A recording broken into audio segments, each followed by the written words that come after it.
Baik,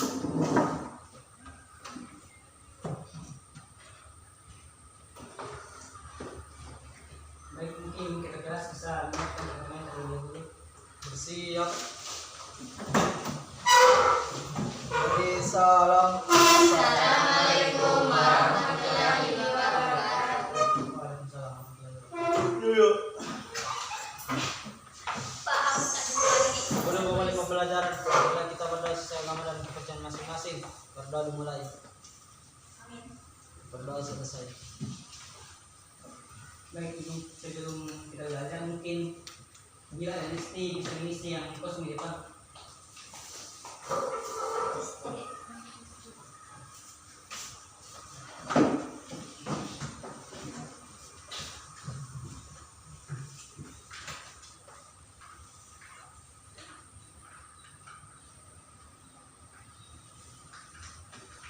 Baik, hari ini kita akan belajar mengenai masyarakat.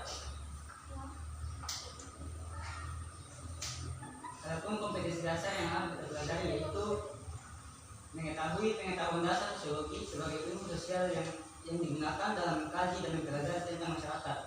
Dan tujuan pembelajaran kita yaitu mengidentifikasi masyarakat sebagai objek kajian sosiologi.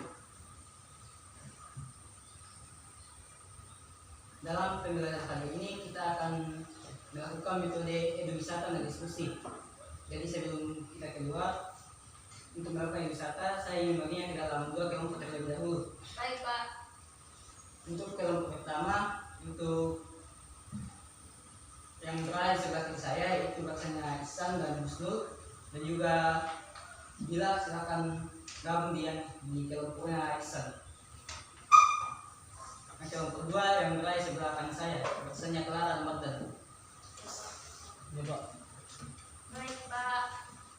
Nah, sebelum keluar, saya lupa mengabsen, jadi SMA 9. saya akan mengabsen terlebih dahulu.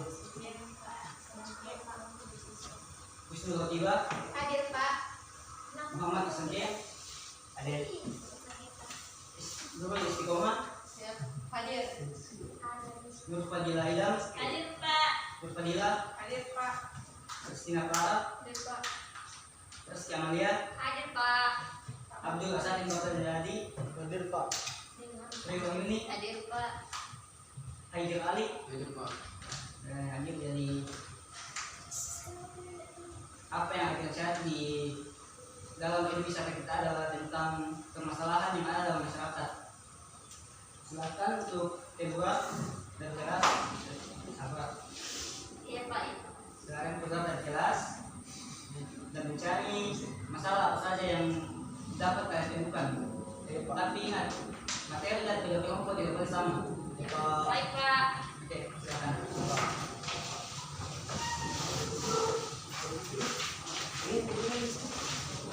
Iya. Saya bisa terus. Kita. Ayo kita. Dua.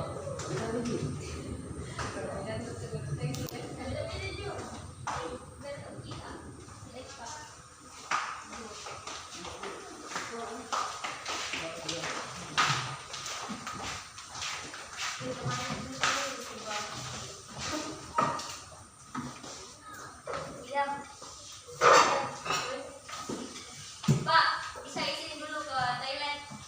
Ya, silakan.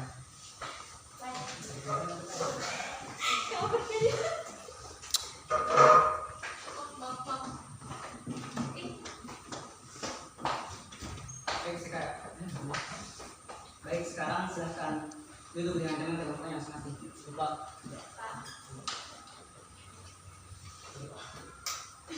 Nah, sekarang bagaimana kerjasama kalian dalam melakukan ini misal tadi? Lancar Pak. Lancar, yakin? Ya, yakin Pak. Ya. Ayo, Pak. Silakan. Sini. Kenapa kok beliau berkendara, Pak? Yang salahnya karena ini Ihsan, Pak. Saya tidak ada kerjasama, Pak. Tidak mau mendengar, Pak. Iya, Pak. Sering dilari-lari. Pulang tadi. Oh, tapi Pak, saya tadi dia lihat kelompok satu Ihsan, sudah bantu kelompoknya dia di baru di sini Pak. Ihsan. Mengkali yang begitu Ihsan. Dengar. Nggak ada itu Pak Ihsan. Minta kurikulum Ingat bahwa manusia adalah makhluk sosial dan dapat sendiri. Kita yang perlu kerjasama dalam melakukan segala hal. Jadi jangan pernah melakukan sesuatu yang mirip. Pesan. Iya.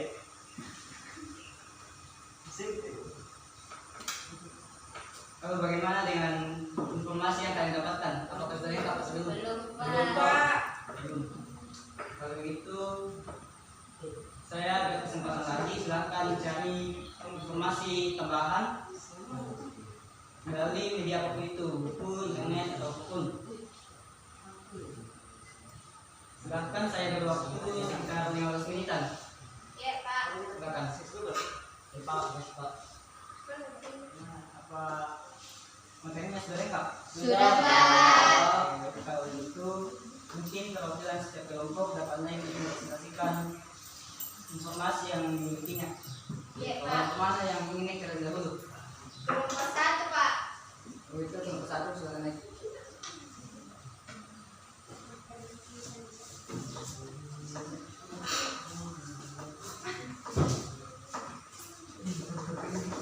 Baik, saya akan mempresentasikan hasil diskusi kami mengenai pengangguran. Pengangguran adalah penduduk yang tidak bekerja tetapi sedang mencari pekerjaan, atau juga dapat dikatakan sebagai orang yang tidak mempunyai pekerjaan atau sedang mempersiapkan suatu usaha baru. Adapun jenis-jenis pengangguran yaitu pengangguran musiman atau pengangguran yang biasa terjadi secara musiman atau dalam kondisi tertentu. Yang kedua yaitu pengangguran friksional, peralihan atau pengangguran yang terjadi karena penawaran tenaga kerja lebih banyak daripada permintaan tenaga kerja. Ya, selanjutnya itu pengangguran karena upah terlalu tinggi, pengangguran struktural, pengangguran voluntary, pengangguran teknologi, pengangguran potensial, dan yang terakhir pengangguran siklis. Kemudian ada pun dampak-dampak pengangguran yaitu pendapatan nasional menurun, pendapatan per kapita masyarakat rendah, produktivitas tenaga kerja dan upah rendah, minat investasi dan pembentukan modal rendah, menjadi sumber utama kemiskinan, pemborosan sumber daya manusia, memberi dampak sosial terhadap pelaksanaan pembangunan nasional. Adapun cara mengatasi pengangguran yaitu menciptakan kesempatan kerja terutama di sektor pertanian melalui penciptaan iklim investasi yang lebih kondusif. Kemudian yang kedua yaitu menumbuhkan usaha-usaha baru untuk memperluas kesempatan berusaha, meningkatkan keterampilan dan kualitas tenaga kerja menuju profesionalisme, mengembangkan usaha mikro dan usaha kecil yang mandiri, perlu keberpihakan kebijakan termasuk akses pendamping pendanaan usaha kecil dan tingkat suku bunga yang kecil yang mendukung. Pembangunan nasional dan kebijakan ekonomi makro yang bertumbuh pada sinkronisasi kebijakan fiskal dan moneter harus mengarah pada penciptaan dan perluasan kesempatan kerja. Adapun penyebab terjadinya pengangguran yaitu tekanan demografis, pertumbuhan ekonomi yang jauh lebih kecil daripada pertumbuhan angkatan kerja, kecilnya jumlah lapangan kerja, kompetensi pencari kerja tidak sesuai dengan pasar kerja, terjadi pemutusan hubungan kerja. Mungkin itu presentasi kami mengenai pengangguran, lebih dan kurang yang mohon dimaafkan. Mungkin dari kelompok lain ada yang mau bertanya. Paham. Sekian, wassalamualaikum warahmatullahi wabarakatuh. Baik, kita lihat kelompok 1. Sekarang kelompok 2, silakan.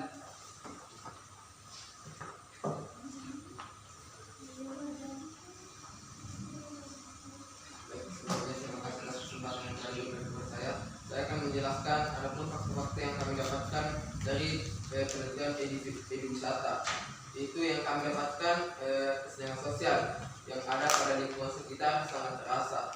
Bahkan hal ini dapat dilihat dari perbedaan gaya hidup serta perbedaan perlakuan masyarakat sekitar, di mana kami lihat bahwa sebagian masyarakat yang tergolong kurang mampu tidak dapat menikmati fasilitas umum secara utuh dan menyeluruh, serta kontribusi mereka dalam berbagai aspek dalam masyarakat kurang diperhatikan.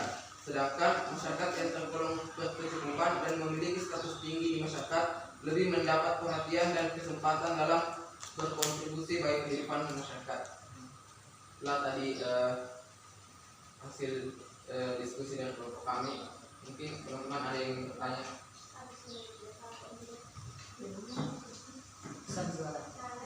Kenapa globalisasi bisa menyebabkan kesenjangan sosial? Baik, terima kasih atas pertanyaannya.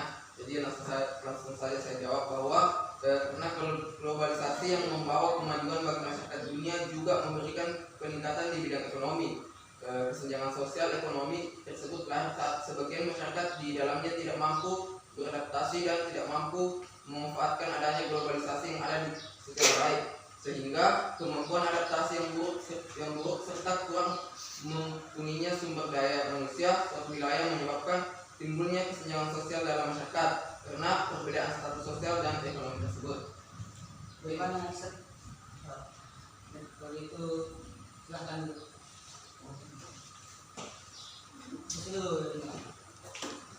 Tiga.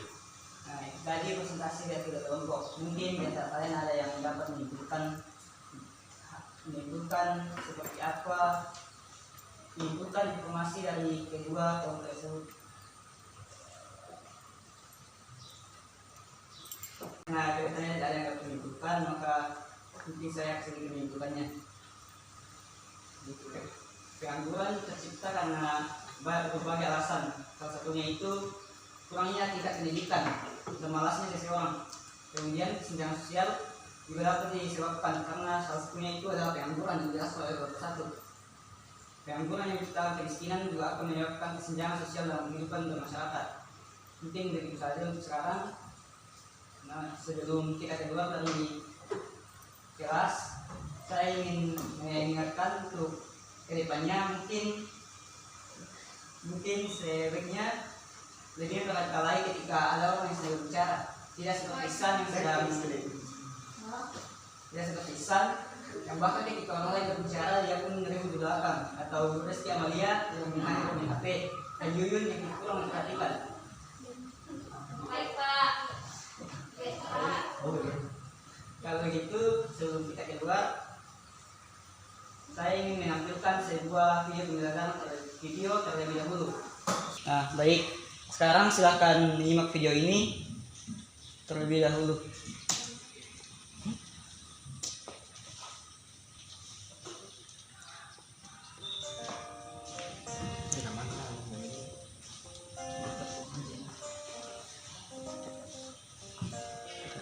Apapun mereka bilang, tekadku takkan hilang. Jalanku masih panjang, dari sakit yang ku pandang. Apapun mereka bilang, tekadku takkan hilang. Jalanku masih panjang, dari sakit yang ku pandang. Apapun mereka bilang, tekadku ku yakin suatu hari akan datang mentari. Mengusir gelap dari dalam hati. Di balik sinar lampu, di belakang bangku, di bawah gemerlap penampilanku terkandung cita-cita, harapan dan kerja keras. Putar otak tiap membran sel diperas. Layaknya semua orang dengan mimpi, aku pun pernah hanya menatap layar TV. Jadikan kenyataan ada seimbang. Apapun mereka bilang, tekadku takkan hilang. Apapun mereka bilang, tekadku takkan hilang. Jalanku masih panjang, dari sakit yang ku pandang. Oke, tadi video yang saya tampilkan, saya harap kalian dapat menyimpulkan apa dari video tersebut. Minggu depan dalam pertemuan berikutnya saya menanyakan apa yang kalian dapatkan dari video tersebut. Baik, mungkin itu saja untuk pertemuan kita hari ini. Mungkin kita kelas dapat menyiapkan teman-temannya dan memimpin doa. Silakan. Bersiap. Bisa. Assalamualaikum warahmatullahi wabarakatuh. Waalaikumsalam warahmatullahi wabarakatuh. Duduk. Sebelum akhiri pembelajaran, marilah kita berdoa sesuai agama dan kepercayaan kita masing-masing. Berdoa dimulai. Berdoa selesai. Nah, baik. Terima kasih untuk waktu yang telah diberikan. Iya, Pak. Terima kasih Pak. Terima kasih.